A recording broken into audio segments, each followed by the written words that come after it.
quando disse que aquele que Deus havia escondido estava no meio da bagagem. E quando eu recebi essa palavra ali atrás, eu disse: meu Deus, eu só não imaginaria, irmão, que seria tão rápido. Para não ficar só nas minhas palavras, eu convido a igreja a abrir o Evangelho de Jesus Cristo, segundo escreveu Lucas, no capítulo 18, versículo 1.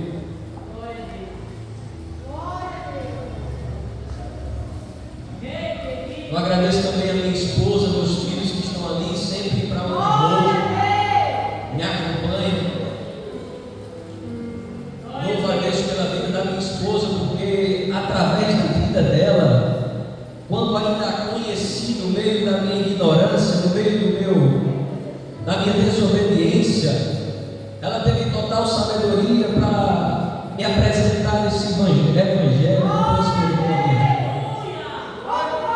Através da minha esposa eu conheci a Cristo. Eu creio que se hoje eu estou aqui por resposta de oração da minha esposa. Pastor, minha esposa ela não sabia, ela tinha se convertido, ela fazia parte do Ministério da Assembleia de Deus lá no Ceará, de onde nós somos. Ela orava pedindo a Deus por um pastor, um missionário, um homem de Deus, alguém que pudesse unir a fé que ela havia começado a trilhar. E com pouco tempo Deus me apresenta a ela. Eu não vou dizer Deus, eu vou dizer o mundo me apresenta a ela, mas Deus, ele é aquele que tem o poder de transformar. Está ali eu sou atleta de futebol, para quem não sabe, e para quem conhece esse meio, é um meio muito difícil, talvez não seja só no futebol, mas ainda neste mundo, todos os meios são meios muito difíceis, onde a maldade é muito grande. E eu confesso que eu quis me relacionar com a minha esposa com más intenções. E eu lembro que ela um dia disse: Senhor, ela já apaixonada, pastor, ela disse: Senhor, eu pedia um pastor, eu pedia um missionário, eu pedia um homem de Deus. O Senhor me manda um homem que, meu Deus do céu, só misericórdia. É porque às vezes tem coisa, meu amado, que a gente não entende, mas é um processo. E Deus hoje ele tem confirmado na minha família que Ele tem poder de transformar prioridades, caminhos, unir famílias. Que hoje, para a glória de Deus, está aqui na minha família de pé. Convido a igreja a ficar de pé por reverência à palavra do Senhor. Evangelho de Lucas, capítulo 18, verso 1, diz assim: Jesus também me contou uma parábola sobre o dever de orar sempre e nunca desanimar. Em uma cidade havia um juiz que não temia a Deus, nem respeitava os homens. Na mesma cidade também havia uma viúva que sempre lhe pedia: faça-me justiça contra o meu adversário. E por algum tempo ele não queria atendê-la, mas depois disse consigo mesmo: ainda que eu não tema a Deus, nem respeite os homens, como esta viúva está me incomodando, ou em algumas traduções importunando, vou fazer justiça, para que ela não venha mais me perturbar. E o Senhor prosseguiu: ouve o que esse juiz injusto disse, e Deus não fará justiça aos seus escolhidos, que dia e noite clamam a Ele, mesmo que pareça demorado em responder-lhes? Digo-vos que depressa lhes fareis justiça. Contudo, quando vier o Filho do Homem, achará a fé na terra? Tome seu assento, feche teus olhos. Pai, obrigado, Jesus, pelo privilégio de estarmos aqui nessa noite, meu Pai. Senhor, nós estamos aqui reunidos, meu Pai, porque nós entendemos, Pai, que o Senhor vive. Pai, nós te apresentamos essa noite, Deus, o nosso coração, Senhor.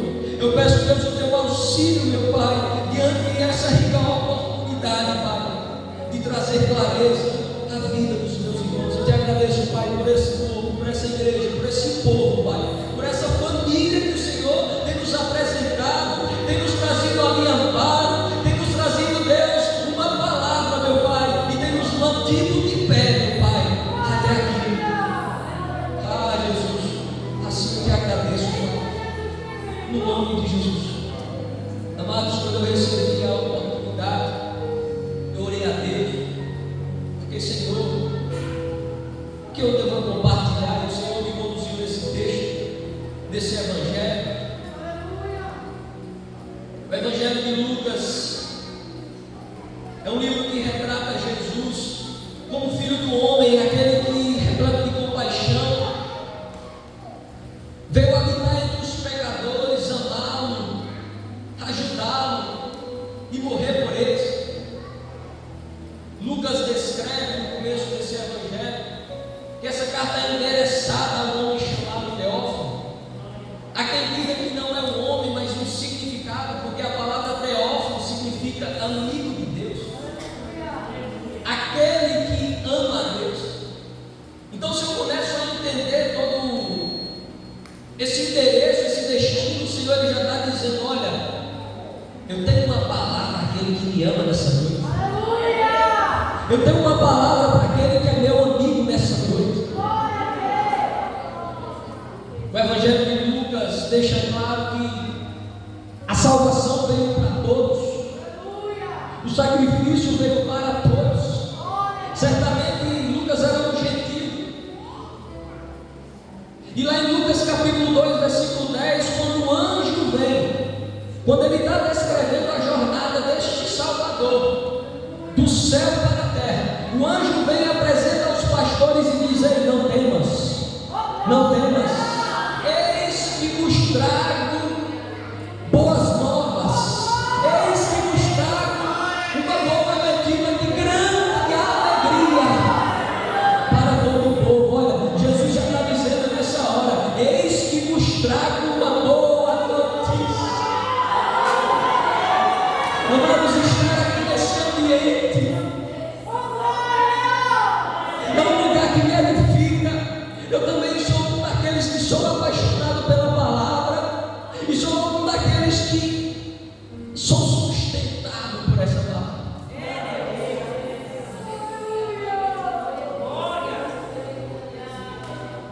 Lucas ele começa a descrever a jornada desse Salvador do céu para a terra. Lucas começa a descrever a jornada desse Salvador ali na Galileia. Lucas começa a descrever a jornada desse Salvador indo até Jerusalém, porque esse Salvador tem um propósito. E para que você entenda esse capítulo, esses versículos que eu li, eu quero falar um pouco do contexto. O capítulo anterior, o capítulo 17 de Lucas, vem dizer que Jesus ensinando os discípulos a perdoar. Os discípulos olham para Jesus, os apóstolos, ali em Lucas 17, verso 5 diz: Senhor, aumenta a nossa fé.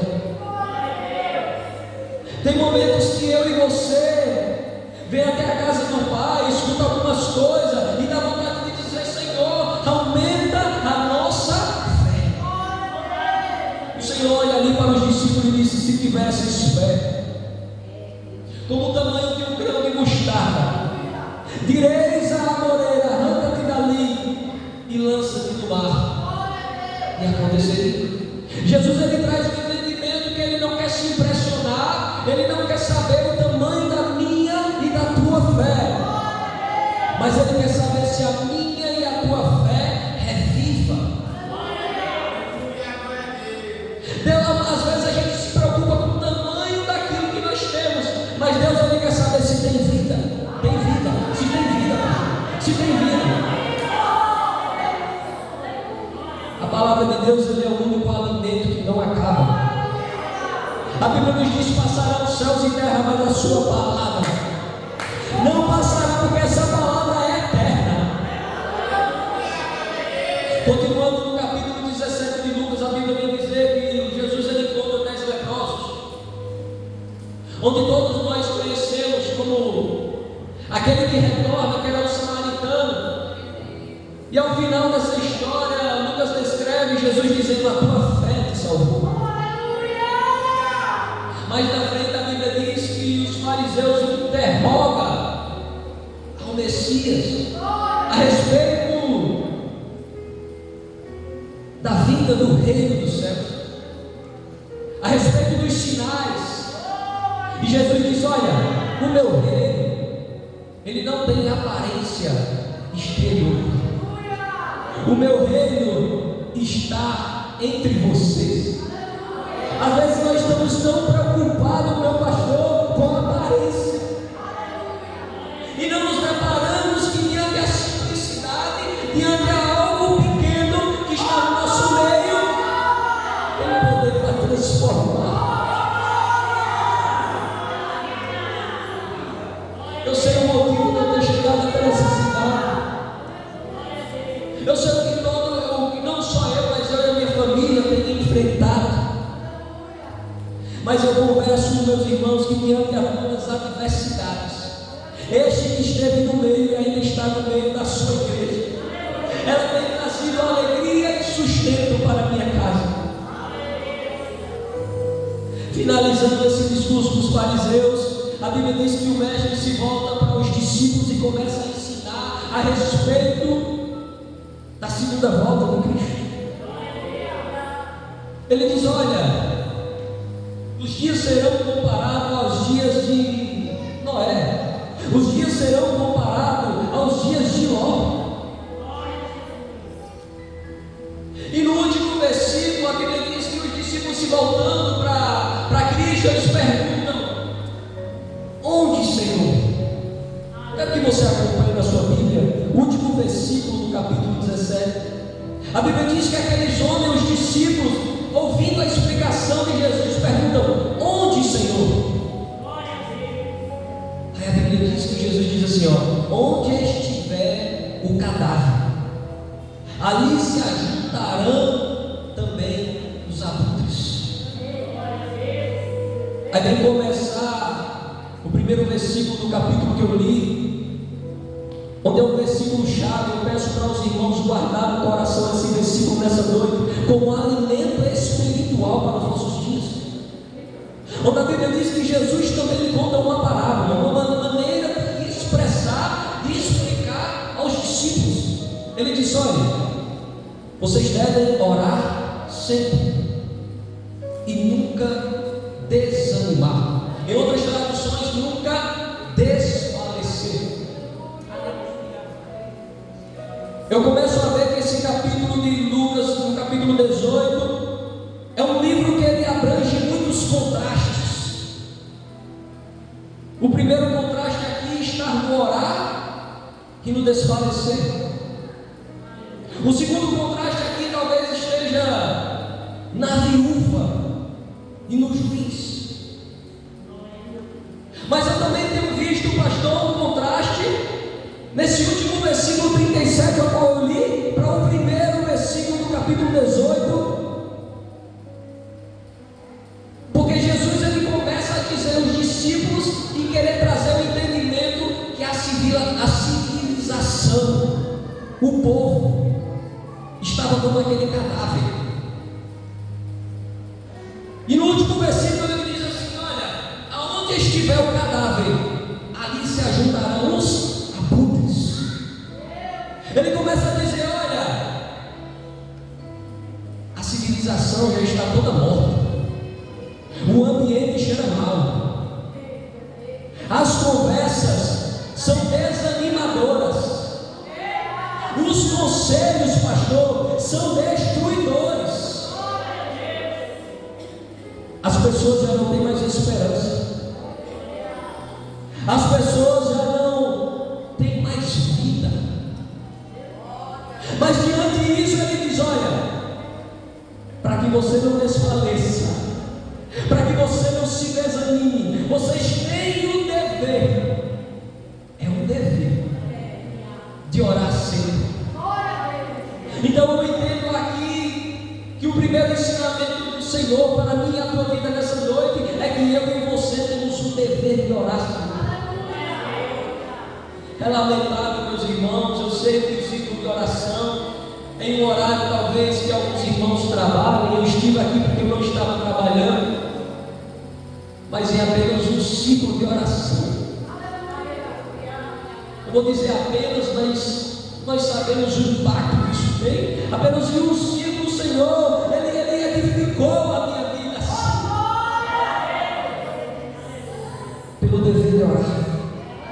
É como se o Senhor estivesse dizendo: olha, se você se misturar com esses cadáveres, você vai se desanimar, você vai se desfalecer. Mas vocês devem orar, porque a oração é o oxigênio do céu. Amados, quantas vezes eu e você não chega aqui tão cansados, tão limitados, tão desgastados, mas saímos renovados. Mas eu quero entrar agora no texto, e a Bíblia diz assim, que Jesus, ele trazendo toda esse contexto, esse ensinamento para os discípulos, ele diz: em uma cidade havia um juiz que não temia a Deus, nem respeitava os homens. Então a gente começa a imaginar um homem orgulhoso, um homem vaidoso, um homem que é descrito nas Sagradas Escrituras, que não temia a Deus e ainda, além disso, não respeitava os homens. Certamente um homem que buscava só a sua glória, certamente um homem que só buscava os seus próprios interesses. Mas nessa mesma cidade, a Bíblia diz que há uma viúva que sempre lhe pedia, que sempre lhe importunava, que não parava de incomodar este juiz. Para que a gente possa entender melhor, naquela época, as viúvas perante a lei, olha que coisa tremenda, perante a lei, as viúvas, elas nem sequer existiam. Perante a lei, aquela mulher, ela não tinha direito nenhum de se buscar. A Bíblia diz que ela tinha alguma causa a importunar aquele juiz para que ele julgasse. A Bíblia não descreve qual é a causa, porque o sentido dessa parábola é fazer que eu e você venham entender a perseverança e a importância da oração. Então, se eu e você olhar para aquela viúva, aquela mulher que não tinha valor para a sociedade, aquela mulher que certamente nem dinheiro tinha, ela conquistou algo por sua perseverança. Ela conquistou algo por sua insistência.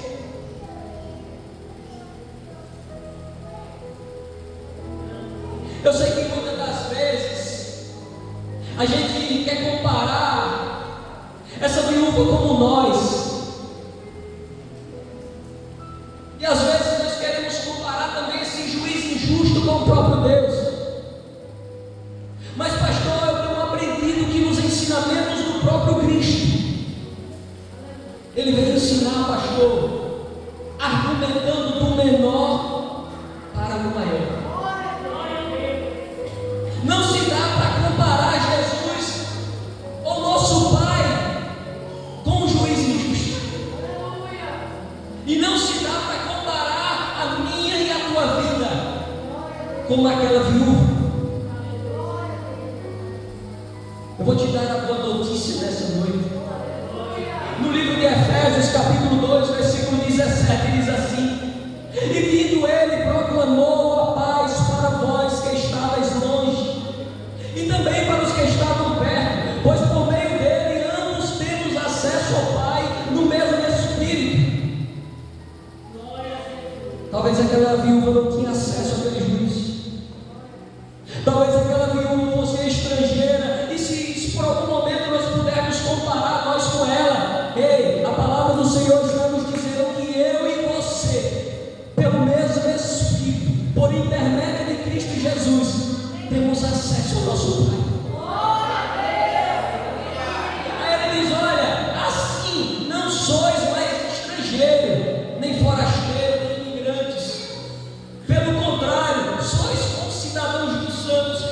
membros da família de Deus. Quem é membro da família de Deus aqui? Dá glória a Deus. Jesus, ele ensina aos discípulos sobre o dever de orar. Ele traz um argumento, pastor, do menor ao maior, dizendo: olha, se uma viúva que para essa sociedade não tem valor, se uma viúva que para essa sociedade pouco importa, se para um homem que não nem teme a Deus, nem respeita sequer os homens, foi atendida por conta da sua perseverança, por conta da sua importunação, quanto mais os meus filhos. Ah, meu amado, talvez você chegou aqui dizendo: Mateus, eu estou cansado. Mateus, amados, eu não quero falar de mim, mas a minha esposa é testemunha do que nós estamos enfrentando na minha vida profissional há quase um ano. Mas o Senhor, Ele tem alegrado e tem dito: olha, o reino de Deus não é por aparência exterior, não é por aparência exterior, mas é claro, amados, que nessa vida, diante das escadáveis, diante da imundície que está neste mundo, há incrédulos, há pessoas que, se a gente se assentar, pastor, e conversar, a gente acaba piorando. Há quem diga que tem vezes que a gente vai contar algo ao carroceiro e o jumento acaba chorando. Mas ao Deus é diferente. Então o Senhor nos trazendo essa palavra nessa noite, Ele diz assim: se uma viúva, se uma pessoa sem valor, por importunar, por não desanimar, por persistir naquilo que Ele quer, Ele conseguiu convencer um homem injusto a julgar. Por acaso Deus não fará justiça aos seus escolhidos, que dia e noite clamam a Ele? Amados, Deus não é como um juiz. A Bíblia diz que Deus, Ele é um Pai amoroso. E eu entendo aqui, pastor, porque nesse versículo 7 que eu li, e Deus não fará justiça aos seus escolhidos que dia e noite clamam a Ele, mesmo que pareça demorado em responder-lhes. Versículo 8, ele confirma: digo-vos depressa, diga depressa. Ele vai responder. Aí talvez, olhar para o meu contexto, pastor, eu esteja dizendo: Senhor, mas o que é esse depressa? Há quanto tempo você está buscando uma resposta? A palavra nos diz, e Deus é fiel à sua palavra, que depressa Ele fará a justiça, Ele responderá a nossa oração, a nossa súplica. E começando a entender isso, eu entendo que a demora para nós não corresponde à falta de ação de Deus. Aquilo que parece ser demora para nós, presbítero, não corresponde à ação de Deus. O nosso Deus continua vivo. Ontem eu tive uma oportunidade de compartilhar algo com o pastor. Eu disse: pastor, um certo dia, um dia tão difícil e um dia tão sombrio, eu abri a Bíblia no Salmo 93, e a palavra do Senhor diz assim: ó, o Senhor reina. Aí o Senhor me disse assim: olha, as circunstâncias se levantam, o mar fica enfurecido, mas eu não perco o controle.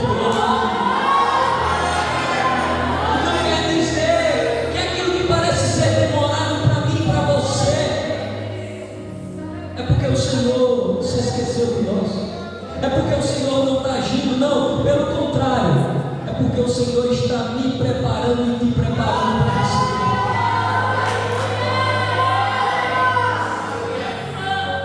Amados, eu sou atleta de futebol. Eu fiz minha categoria de base no Bahia, presbítero, você que conhece um pouco de esporte, no Internacional de Porto Alegre.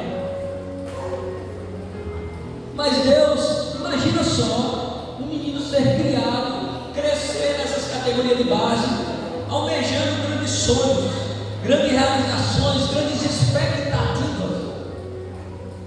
Aí o Senhor me tirou de lá. O Senhor me levou a jogar uma terceira divisão de um campeonato estadual. Imagina o tamanho da minha frustração. Mas há uma boa notícia para mim nessa noite. Há uma boa notícia para nós nessa noite. Ali naquela terceira divisão, onde eu estava frustrado, onde eu estava desfalecido, onde sequer eu não tinha entendimento algum de propósito, que o Senhor me apresentou a minha esposa, e assim por intermédio dela, me apresentou este evangelho.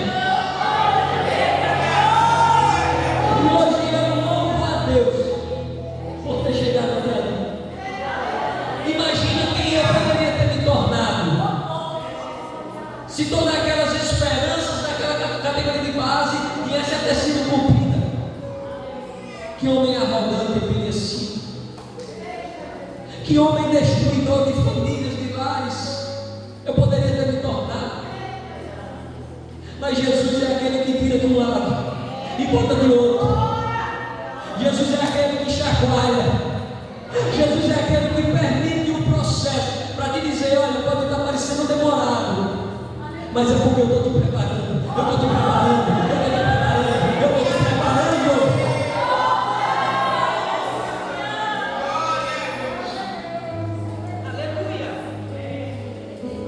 Pastor, eu veio nessa época que eu tive a oportunidade de conhecer esse evangelho, caminhar com Cristo. É desde essa época que nós caminhamos pela fé e sabemos que não é fácil. Mas embora não seja fácil, nós temos um Pai. Embora não seja fácil, nós temos um Deus que nos fortalece. Embora não seja fácil, o Senhor Ele não nos desampara. Caminhar viajando de um lado para o outro, sem conhecer pessoas, sem ter familiares naturais, é viver uma vida muito difícil. Mas quando a gente começa a caminhar com Cristo, a gente recebe uma família que, embora muitas das vezes a gente não se conheça tanto, a gente senta do lado, parte o pão e parece que a gente está todos os dias juntos. Então, amados, a palavra de Deus ela tem me encorajado na minha carreira. E o que eu tenho recebido ao longo de toda dificuldade é essa: nós precisamos orar para não desfalecer. A geração de hoje, pastor, é uma geração que é difícil suportar alguma coisa. A geração de hoje é uma geração que logo quer desistir. Não pode levantar uma circunstância difícil que quer parar. É uma geração que não persevera. Então, olhar para essa geração é entender que Jesus está se aproximando, meus amados. É um povo sem esperança, pastor. Se a Bíblia diz que os dias do Senhor seriam como os dias de Noé, Noé estava debaixo de uma palavra, construindo a arca ao longo de muitos dias, mas apenas ele e a sua família foi salvo. Talvez quantos ali, pastor, não aceitaram o chamado, o convite, mas passando uma semana, um mês, um ano, ficaram pelo caminho. Há um cuidado, meus amados irmãos, que eu e você temos que ter no caminho. Talvez se eu perguntar esposa, meu amor, nós estamos há 7 anos casados, nós estamos há 7 anos neste mundo. Quantas famílias não ficou para trás? Quantos sonhos que nós conhecemos ao longo dessa profissão não ficou para trás? Porque a geração que nós vivemos é uma geração frágil, que se o pastor disser alguma coisa, ele sai da igreja. Que se o pastor pedir para Mateus tirar essa barba, ele diz: o pastor está ficando para trás. Deixa eu dizer uma coisa para você, amado. Não esteja aqui por conta de pastor, pastora, irmão. Eu e a minha casa, nós estamos aqui porque esta palavra, este reino, ele está no nosso meio. Eu e a minha família não está aqui para que nós venhamos a ser engrandecidos, para que nós viesse a agradar, conhecer o pastor. Não, nós viemos aqui porque nós confiamos no Deus desse ministério. Olhar para esse contexto, eu entendo que ela está interligada lá em 1 Timóteo capítulo 4, verso 1 ao 4, que diz assim: o Espírito afirma expressamente que nos últimos tempos alguns se desviarão da fé e darão ouvidos a espíritos enganadores, a doutrinas de demônios, sob a influência da hipocrisia de homens mentirosos que têm a consciência insensível. Eles proíbem o casamento.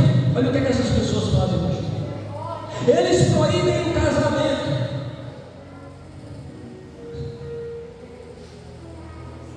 e ordenam a abstinência de alimento que Deus criou para serem recebidos com ações de graça pelos que são fiéis e conhecem bem a verdade, visto que todas as coisas criadas por Deus são boas. Diga: todas as coisas criadas por Deus são boas. Quantas vezes, meus irmãos, eu ainda naquela profissão, eu ainda no mundo, ouvi dizer: olha, a família vai destruir a tua profissão, olha, a família vai atrapalhar os teus sonhos, olha, Mateus, jogador que não bebe, não vinga, não chega, não vai bater nada. Ah, meu Deus, mas o Senhor, ele me diz: todas as coisas que eu criei são boas. A melhor coisa que eu tenho hoje na minha vida é a minha família, é a minha esposa, os meus filhos. Se há um troféu a levantar, eu agradeço a Deus, porque Deus, ele me permitiu viver as coisas boas que ele criou e não que foram criadas pelo mundo. Então, olhar para essa geração, amado, um povo que anda desfalecido, há um perigo muito grande. Eu entendo que lidar com essas dificuldades é perseverar na fé. Aonde vai ser essa oração que conduz à esperança? Estar aqui hoje ministrando a palavra com autoridade e convicção dos céus, ela não pode ser resultado por conta de circunstâncias exteriores. Estar aqui nessa noite trazendo essa boa nova ao seu coração é dizer: ei, nós somos um povo diferente. Olhe para o seu irmão do lado e diga: nós somos um povo diferente. Olhe para o seu irmão do lado e diga: ei, se alegra. Ei, está difícil. Aleluia, amados. Ei, para nós pode estar difícil, mas eu e você somos diferentes, porque eu e você temos uma esperança. Ah, pode estar difícil hoje, mas o amanhã. Ah, o casamento está difícil hoje, mas o amanhã ele vai transformar. Os ventos estão se levantando hoje, mas o amanhã vai chegar. Nós só não podemos parar, irmãos, de orar, porque sem fé, a Bíblia diz lá em Hebreus capítulo 11, versos 6 e percebe que sem fé é impossível agradar a Deus. Pois é necessário que quem se aproxima de Deus creia que Ele existe e recompensa, é galardoador os que o buscam. Pela fé, Noé, temente a Deus, construiu uma arca para a salvação de sua família, quando advertido sobre coisas que ainda não se viam. Olha que povo diferente. É um povo que não olha para as circunstâncias. É um povo que não olha para as dificuldades. Olhar para a cruz, pastor, talvez seja uma dificuldade. Mas eu quero crer que quando Jesus olhava para a cruz, Ele não olhava perda, mas sim vitória, vitória, vitória, vitória, vitória, vitória, vitória. A nossa visão tem que ser diferente. Noé construiu uma arca, mesmo quando ele não conseguia enxergar chuva ou vestígios de chuva. Por meio da fé ele condenou o mundo e se tornou herdeiro da justiça segundo a fé. Eu vou encerrar aqui nesse último versículo que eu li, quando diz assim, digo-vos que depressa lhes fará justiça. Contudo, quando vier o Filho do Homem, achará fé na terra? A Bíblia foi usada um exemplo de Noé e Ló. Quando a justiça de Deus, pastor, veio no mundo, só encontrou a família de Noé, só encontrou a família de Ló. Por acaso eu e você vamos deixar a semente de Deus quando as coisas estiverem boas? Por acaso eu e você vamos deixar de agradecer este Deus quando tudo der certo nessa terra? Deus, Ele colocou em nós uma armadura que se chama fé. Eu vou dizer que é um músculo, tá, pastor? E para que a gente possa fortalecer essa fé, não esqueçam de orar. Esses dias eu conversando com a minha esposa a respeito da minha casa, dos meus filhos, eu disse, meu amor, talvez eu não disse, mas eu fiquei para dizer à minha esposa. Eu analisando todas as coisas, eu disse, talvez a gente esteja ensinando as prioridades erradas aos nossos filhos, achando que aquilo que vai trazer ânimo, alegria, seja um presente, seja um brinquedo, seja uma atividade, embora tenha importância. Jesus me diz, olha, o que vai trazer ânimo ao desfalecido é a oração. Porque quando tu ora, eu respondo. Porque quando tu ora, eu confirmo que eu que te escolhi.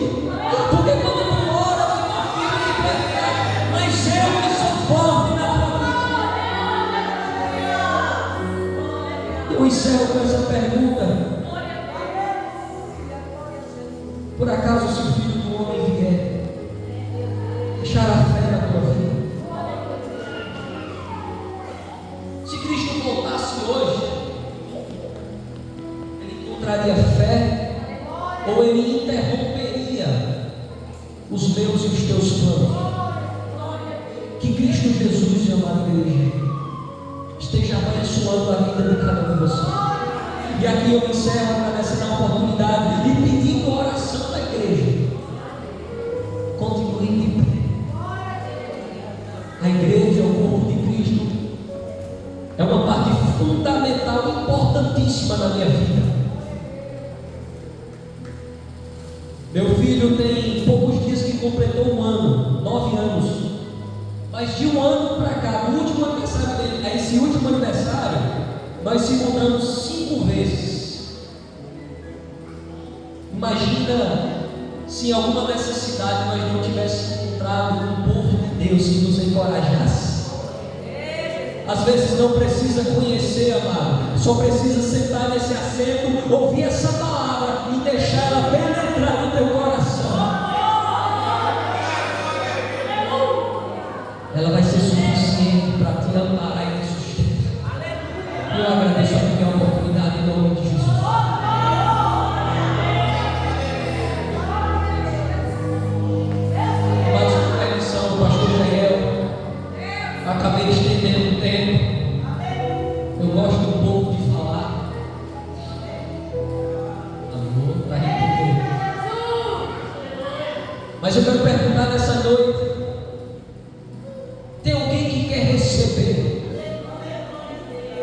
Senhor Jesus como único e suficiente Salvador. Então, nesse texto que eu li, a Bíblia diz que de ambos os povos Ele fez só um. Aquele que estava longe, Ele trouxe para perto. Aquele que tinha menor importância, Ele disse: ei, você tem a mesma importância daquele que os outros pensam que tem. Jesus, Ele está te fazendo um convite nessa noite. Jesus, Ele quer te dar essa esperança de um dia melhor.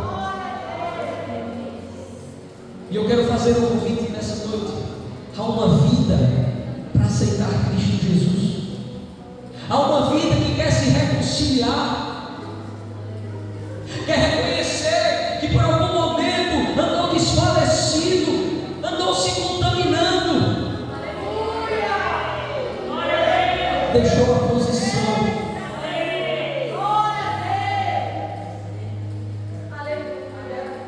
Eu quero deixar aberto. Talvez o pastor vá dar mais algum tempo, mas eu creio que essa palavra tocou e ardeu no seu coração nessa noite. Não perca essa oportunidade. Jesus, Ele está te preparando para algo novo. E mais uma vez eu agradeço no nome de Jesus.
Quinta-feira à noite, nós estaremos começando o discipulado. Se preparar daqui para o final do ano, assim que terminar de fazer um outro batismo em águas em nome de Jesus. Sábado, nós teremos aqui o aniversário da minha esposa, nossa irmã Ziane. É o culto em ação de graça e convido você para estar presente. Toda a igreja estejamos aqui. Para mim vai ser uma honra poder receber vocês, toda a igreja, juventudes, adolescentes, crianças. Estará conosco o nosso irmão, o cantor, é o Wellington. Hoje é, como é o nome daquele cantor? O Wellington Lima. Ele esteve aqui sábado, quando nós terminamos a concentração ali. Aí ele estava comigo aqui, ele veio e disse: pode botar aqui hoje. Vem mesmo. Ele está no Pará, vai viajar para o Pará, eu acho, né? Ele disse que mais retorna e estará conosco aqui. Para mim vai ser uma alegria muito grande poder receber ele também, em nome de Jesus. E toda a igreja está assim convidada. E então a nossa escola bíblica dominical, ela será na sexta-feira à noite. Então nosso EBD vai ficar na sexta-feira. E a lição da EBD, a lição da escola bíblica dominical, aluno é R$12, e o professor, mestre, é 17. Procure o nosso professor, esse é o nosso dirigente. A partir de agora o seu dirigente. O senhor é João Paulo. O João Paulo é o seu dirigente. Sim, muito bem. Muito obrigado. Já estava passando direto. Quarta-feira nós temos o que aqui?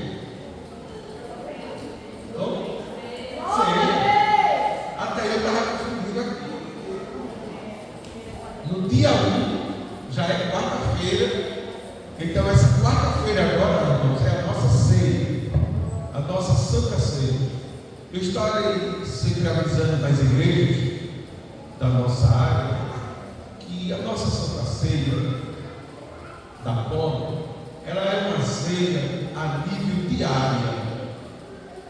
Assim como a ceia, a nossa ceia lá no Templo Central, ela é a nível estadual, a nossa é a nível diário. Então, porque ela abrange toda a nossa área, para que toda a igreja possa participar. Então estaremos depois em uma reunião, passando assim as informações para todos os dirigentes, para que todos possam sempre estar conosco na nossa Santa Ceia. Então, quarta-feira agora, dia 1º, é a nossa Santa Ceia. Chegue cedo, venha para juntos cearmos a Santa Ceia do Senhor Jesus. Amém, igreja? Vamos ficar de pé e agradecer o trabalho do Senhor Jesus. Glória a Jesus. Ouvindo a oração, nós conseguimos orar ao Senhor.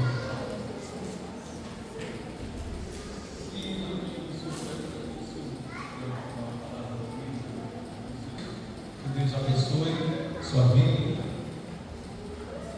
A gente fica ainda assim, pensa que o homem não prega, né? Eu fiquei pensando, na primeira vez que chegaram aqui, aí Deus falou assim, era novo. Aí eu pensei, eu fiquei pensando, pode dar aquela luta. Mas, e do Mateus? Não falou nada, eu fiquei pensando, né? Mas eu já fiquei estudando, como era que eu ia dar uma oportunidade a ele. Aí, só que eu nem pensava na mente assim, nem no coração, né? Que ele pregava, não é? Que Jesus abençoe a sua vida, que Deus abençoe. E eu disse, no primeiro dia que vocês chegaram aqui, disse assim: quanto período de tempo que vocês estiverem aqui, fiquem aqui. Não foi assim? Pronto. Vocês oram por nós oramos por vocês. Glória a Jesus.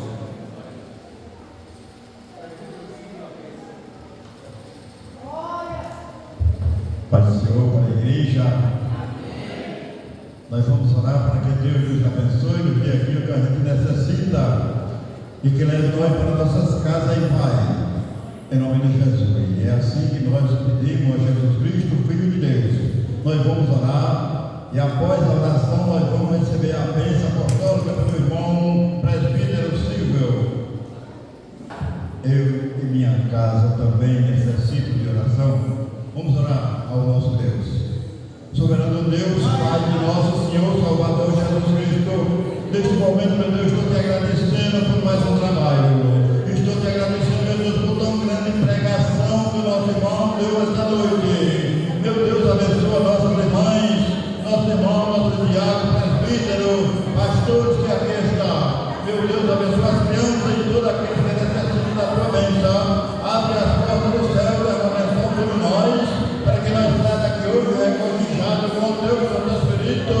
Meu Pai Santo, abençoa toda a cidade de Bonito, abençoa os que trabalham de noite, abençoa os que trabalham de dia, abençoa, meu Deus, as jovens, os jovens, os adolescentes, os anciãos, meu Pai Santo, abençoa aqueles que têm necessidade da tua bênção. Meu Deus, cura os enfermos, seja feito segundo a tua vontade na vida daqueles que estão no leito do hospital, meu Pai, para que cada um se sinta bem e saia feliz, meu Pai. Opere os que precisam de ser operados, abre as portas do céu para nós e assim nós te pedimos e te agradecemos, meu Deus, em nome de Jesus. Amém. Que a graça do nosso Senhor e Salvador Jesus Cristo, o grande amor do meu nosso Pai, a comunhão e a consolação do Santo Espírito, seja com toda a igreja desde agora para